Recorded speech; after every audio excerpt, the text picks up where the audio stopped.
Bismillahirrahmanirrahim. Assalamualaikum warahmatullahi wabarakatuh. Saya Nurul Hikmah dengan NIM 60700121025. Nah, di video kali ini saya akan menjelaskan materi tentang yang pertama, sejarah perkembangan hadis pada masa Rasulullah SAW. Yang kedua, sejarah perkembangan hadis pada masa sahabat dan tabi'in. Selamat menyaksikan. Sejarah perkembangan hadis pada masa Rasulullah SAW. Nah, seperti yang kita ketahui bahwa hadis adalah ucapan, perbuatan, pengakuan, serta persetujuan yang disandarkan kepada Rasulullah SAW, dan hadis juga merupakan sumber ajaran Islam yang kedua setelah Al-Quran. Para sahabat dan umat Islam lainnya dapat secara langsung berinteraksi dengan Rasulullah. Mereka dapat bergaul secara bebas dimanapun. Rasulullah dapat berinteraksi dengan mereka dimanapun, misalnya di rumah, masjid, pasar, ataupun dalam perjalanan. Oleh karena itu, mereka dapat secara langsung memperoleh hadis dari Rasulullah. Kedudukan Rasulullah yang demikian otomatis menjadikan semua perkataan, perbuatan, dan takrir Rasulullah sebagai referensi para sahabat. Para sahabat berguru dan bertanya tentang segala sesuatu yang mereka tidak mengerti, baik urusan dunia maupun urusan akhirat. Mereka mentaati dan bahkan menirunya. Ada beberapa cara Rasulullah menyampaikan hadis pada para sahabat, yaitu yang pertama, melalui ceramah terbuka yang beliau berikan setiap Jumat, hari raya, dan waktu-waktu yang tidak ditentukan. Para sahabat banyak memperoleh hadis sehingga mereka selalu berusaha untuk berkonsentrasi guna mengikuti kegiatan dan ajaran yang diberikan kepada Rasulullah. Sehingga para sahabat rela untuk bergantian hadir sehingga dapat menerima hadis. Bahkan terkadang kepala suku yang jauh dari Madinah mengirimkan utusannya ke majelis ini untuk kemudian mengajarkannya kepada suku mereka sekembalinya dari menerima hadis. Yang kedua, yaitu dalam banyak kesempatan Rasulullah juga menyampaikan hadis melalui sahabat tertentu yang kemudian disampaikan kepada sahabat yang lain. Hal ini disebabkan karena terkadang ketika Rasulullah menyampaikan hadis, hanya beberapa saja para sahabat yang hadir.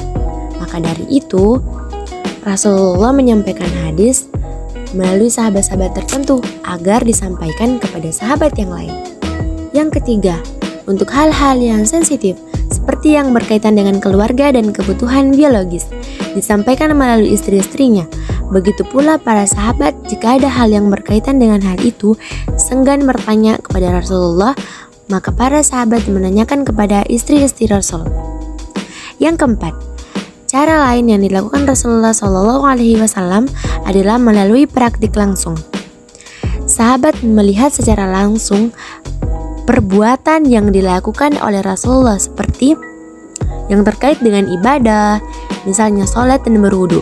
Sebagai contoh peristiwa yang terjadi antara Rasulullah SAW dengan malaikat Jibril mengenai iman, Islam, ihsan, dan tanda-tanda hari kiamat.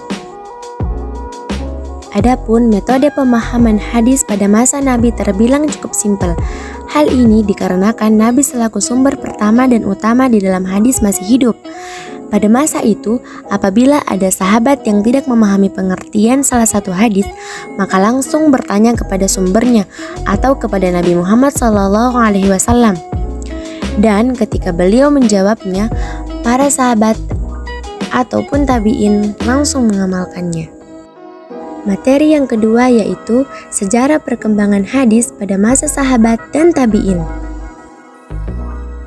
Pada masa sahabat, yang pertama, Abu Bakar As-Siddiq. Abu Bakar sebagai khalifah yang pertama menunjukkan perhatiannya dalam memelihara hadis. Menurut Al-Zahabi, Abu Bakar adalah sahabat yang pertama kali menerima hadis dengan hati-hati. Misalnya, Abu Bakar meminta pengakuan sahabat lain ketika seorang nenek datang kepadanya mengatakan, "Saya mempunyai hak atas harta yang ditinggal oleh putra anak laki-laki saya." Kata Abu Bakar, "Saya tidak melihat ketentuan seperti itu baik dari Al-Quran maupun dari Rasul." Lebih lanjut, khalifah berkata, Siapa yang di antara kalian yang mendengar ketentuan itu dari Rasul? Maka tampillah Muhammad bin Muslamah sebagai saksi bahwa seorang nenek seperti kasus tersebut mendapat bagian 1/6 harta peninggalan cucu dari anak laki-lakinya. Kemudian Abu Bakar memberikan bagian tersebut. Sifat kehati-hatian Abu Bakar tersebut juga ditunjukkan dengan tindakan beliau, yaitu dengan membakar catatan-catatan hadis yang dimilikinya. Hal ini sebagaimana dinyatakan oleh Aisyah, putri Abu Bakar, bahwa Abu Bakar telah membakar catatan yang berisi sekitar 500 hadis. Tindakan Abu Bakar tersebut lebih dilatar belakangi oleh ketika beliau merasa khawatir berbuat salah dalam meriwayatkan hadis, sehingga tidak mengherankan jika jumlah hadis yang diriwayatkan juga tidak banyak. Padahal jika dilihat dari intensitasnya bersama Nabi, beliau dikatakan sebagai sahabat yang paling lama bersama Nabi, mulai dari zaman sebelum Nabi hijrah ke Madinah hingga Nabi wafat. Selain sebab-sebab di atas, menurut Suhudi Ismail, setidaknya ada 3 faktor yang menyebabkan sahabat atau Abu Bakar tidak banyak meriwayatkan hadis, yaitu yang pertama, dia selalu dalam keadaan sibuk ketika menjabat sebagai khalifah. Yang kedua, kebutuhan akan hadis tidak sebanyak pada sesudahnya. Yang ketiga, jarak waktu antara kewafatannya dengan kewafatan Nabi sangat singkat. Dengan demikian dapat dimaklumi kalau sekiranya aktivitas periwayatan hadis pada masa Khalifah Abu Bakar masih sangat terbatas dan belum menonjol, karena pada masa ini umat Islam masih dihadapkan oleh adanya beberapa pernyataan yang sangat menyita waktu, berupa pemberontakan yang dapat membahayakan kewibawaan pemerintah, sehingga meninggalnya Rasulullah SAW, baik yang datang dari dalam maupun yang datang dari luar. Meskipun demikian, semuanya tetap diatasi oleh pasukan Abu Bakar dengan baik. Yang kedua yaitu Umar bin Khattab. Sikap kehati-hatian juga ditunjukkan oleh Umar bin Khattab. Ia seperti halnya Abu Bakar, suka meminta diajukan saksi jika ada orang yang meriwayatkan hadis. Perlu pula dijelaskan bahwa pada Umar bin Khattab belum ada usaha secara resmi untuk menghimpun hadis dalam suatu kitab seperti Al-Quran. Hal ini disebabkan agar tidak memalingkan perhatian atau kekhususan mereka dalam mempelajari Al-Quran.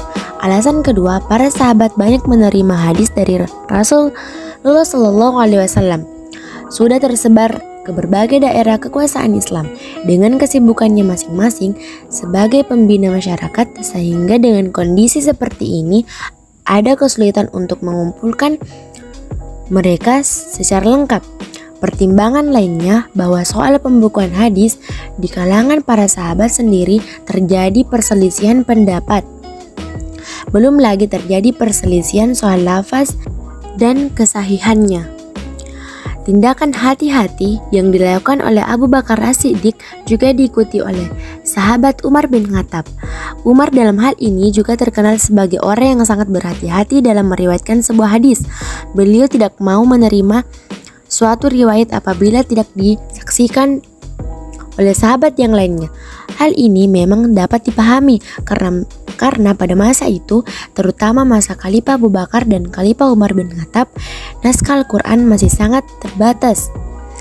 Oleh karena itu, belum menyebar ke daerah-daerah kekuasaan Islam, sehingga dikhawatirkan umat Islam yang baru memeluk Islam saat itu tidak bisa membedakan antara Al-Quran dan hadis. Pada periode ini, menyusun catatan-catatan terdahulu juga dilarang, karena dari catatan tersebut tidak dapat diketahui mana yang hak dan mana yang batil. Demikian pula dengan pencatat ilmu juga dilarang. Meskipun demikian, pada masa Umar ini, periwayatan hadis juga banyak dilakukan oleh umat Islam. Tentu dalam periwayatan tersebut tetap memegang prinsip kehati-hatian. Yang ketiga yaitu Utsman bin Affan. Pada masa Utsman bin Affan, periwayatan hadis dilakukan dengan cara yang sama dengan kedua khalifah sebelumnya. Hanya saja usaha yang dilakukan oleh Utsman bin Affan ini tidaklah setegas yang dilakukan oleh Umar bin Khattab. Meskipun Utsman melalui khutbahnya telah menyampaikan seruan agar umat Islam berhati-hati dalam meriwayatkan hadis, namun pada zaman ini kegiatan umat Islam dalam periwayatan hadis adalah lebih banyak bila dibandingkan dengan kegiatan periwayatan pada masa dua khalifah sebelumnya. Sebab seruannya itu ternyata tidak begitu besar pengaruhnya terhadap para periwayat yang bersikap longgar dalam periwayatan hadis. Hal ini lebih disebabkan karena selain pribadi Utsman yang tidak sekeras pribadi Umar, juga karena wilayah Islam telah bertambah makin luas yang mengakibatkan bertambahnya kesulitan pengendalian kegiatan periwayatan hadis secara ketat. Yang keempat, Ali bin Abi Thalib. Ali bin Abi Thalib dalam meriwayatkan hadis tidak jauh beda dengan para khalifah pendahulunya. Artinya, Ali dalam hal ini juga tetap berhati-hati di dalam meriwayatkan hadis. Dan diperoleh pula azar yang menyatakan bahwa Ali radhiyallahu anhu tidak menerima hadis sebelum yang meriwayatkannya itu disumpah. Hanya saja kepada orang-orang yang benar-benar dipercayainya. Ali tidak meminta mereka untuk bersumpah. Dengan demikian, fungsi sumpah dalam periwayatan hadis bagi Ali tidaklah sebagai syarat mutlak keabsahan periwayatan hadis. Sumpah dianggap tidak perlu apabila orang yang menyampaikan riwayat hadis telah benar-benar diyakini tidak mungkin keliru. Ali bin Abi Thalib sendiri cukup banyak meriwayatkan hadis Nabi. Hadis yang diriwayatkannya selain dalam bentuk lisan juga bentuk tulisan. Hadis yang berupa catatan, isinya berkisar tentang hukuman denda atau diyat, pembebasan orang Islam yang ditawan oleh orang kafir, dan larangan melakukan hukum atau qisas terhadap orang yang membunuh orang kafir.